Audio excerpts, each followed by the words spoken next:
आप इशाना की माँ कहलाने के लायक नहीं। पता भी है आपको माँ क्या होती है? तुम मुझे धमकी दे रही हो। कोर्ट के सामने तुम ये प्रूव करना चाहते कि मैं अपने बच्चों की देखभाल करने के लायक नहीं। इस वक्त मेरे पास पैसे नहीं तो तुम्हें मौका दो ये बात मेरे अगेंस्ट यूज करने का। आपको ये कहते हुए शायद याद नहीं आया होगा, लेकिन मुझे अच्छे से याद कि 6 महीने के एक एक दिन मैंने आपकी दी हुई चुनौती का सामना करने में गुजार दिए।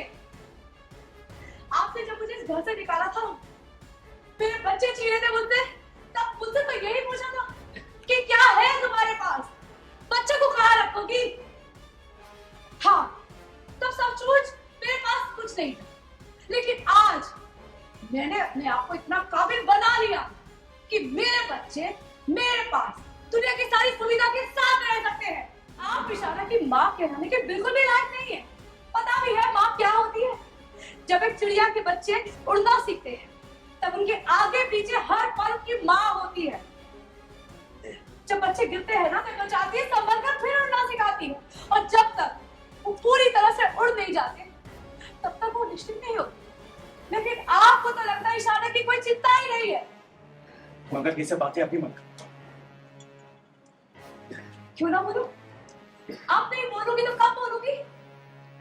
वैसे देखा जाए तो ये सवाल आपको पूछना चाहिए सौम्या से।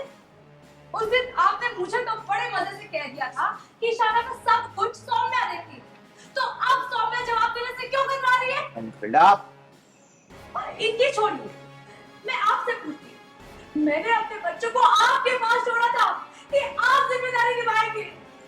ऐसी ऐसी जिम्मेदारी निभाई आपने, ऐसे निभाया आपने पिता होने का फर्ज। छोटे बेटे को बोर्डिंग भेज दिया। अपने छोटे बेटे को आपने बोर्डिंग स्कूल में भेज दिया। 6 महीनों तक उससे बात तक नहीं की, महीनों तक उससे बात तक नहीं की। ऐसा होता है बेटा, अपनी बेटी जो कि इतनी नाजुक उम्र में है, उसके बारे में कोई खबर नहीं है आपको। वो स्कूल का प्रोग्राम झूठ बोलकर चली गई, और आपको रत्ती भर भी खबर नहीं है उसकी, अंदाजा ही नहीं है आपको। जो कि इतनी नाजुक उम्र में है, उसकी कोई खबर नहीं है आपको। वो झूठ बोलकर स्कूल का प्रोग्राम बीच में छोड़कर चली गई, और आपको रत्ती भर भी अंदाजा नहीं है। ऐसा होता है पिता। मुझे लगा था जितनी मैं अपने बच्चों की माँ हूँ ना, उतने आप भी उनके पिता। गलत थी मैं, गलती थी मेरी जो मैं आपके भरोसे अपने बच्चों को छोड़ दिया। भरोसा किया मैंने आप पर, गलत थी मैं, गलत थी जो आप जैसे इंसान पर मैंने भरोसा किया। मैं गलत थी जो आपसे मैंने उम्मीद नहीं की, क्योंकि आप तो आज तक किसी की उम्मीदों में खड़े नहीं उतरे हैं। शराब मत, बस बहुत हो गया। चिल्लाइए मत अक्षर के पापा, आज तो ये बात पूरी की पूरी होकर है। बस बहुत हो गया। चिल्लाइए मत अक्षर के पापा, आज ये बात पूरी की पूरी होकर है।